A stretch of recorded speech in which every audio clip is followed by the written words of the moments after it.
Здравствуйте, уважаемые подписчики! И сегодня у нас на обзоре трактор Mitsubishi MT-16. Трактор оборудован трехцилиндровым двигателем. Трактор будет продаваться у нас в комплекте с почвенной фрезой.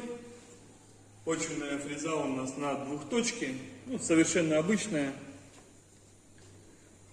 Здесь у нас расположилась регулировка фрезы, подъем, опускание, автозаглубление. С левой стороны от водителя у нас расположилась коробка передач, 3 скорости, пониженная, повышенная передача. Все очень простое, нечему ломаться.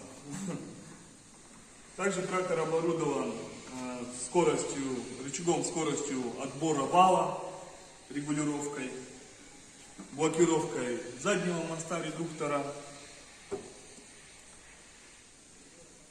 Колеса у трактора довольно-таки тоже неплохие, без видимых следов отсыхания, будет бегать и бегать. Ножи в хорошем состоянии, на пару сезонов должно будет спокойно хватить. Данный трактор будет продаваться в городе Екатеринбурге. Проезд Бокситовой 1.